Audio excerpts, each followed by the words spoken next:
الفريق الفائز بكأس العرش لدى السيدات هو فريق خنفرة، شباب خنفرة، شباب أطلس خنفرة، والفائز بكأس العرش، وهي التي المباراة النهائية التي جرت صباح اليوم. والآن سعد سمو الملكي الأمير مولاي رشيد يسلم الكأس الغالية لأمير فريق النادي أو فريق المغرب الفاسي رشيد التحماني الذي يرفع هذه الكأس وسط هتافات جماهير المغرب الفاسي.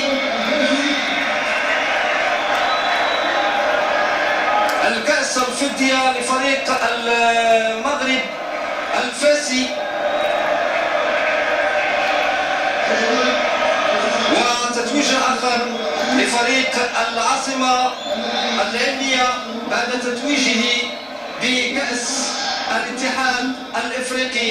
الكل يريد ان يلمس هذه الكأس الفضية، هذه الكأس التي كانت نتاج مجهودات جبارة من جانب اللاعبين، من جانب الاطر التقنية، من جانب الاطر الفنية، من جانب الجمهور، جمهور مدينة فاس. فهنيئا لمدينة فاس بهذا التتويج، هنيئا لمدينة فاس بهذا التتويج. هذا تكليف قبل ان يكون تشريف. وفي هذه الاثناء يغادر صاحب السمو الملكي الامير الجليل مولاي رشيد مجمع الامير مولاي عبد الله بن رباط بعدما ترأس سموه هذه المباراة النهائية بنيل كأس العرش لموسم 2010-2011، الكأس التي عادت لفريق المغرب الفاسي.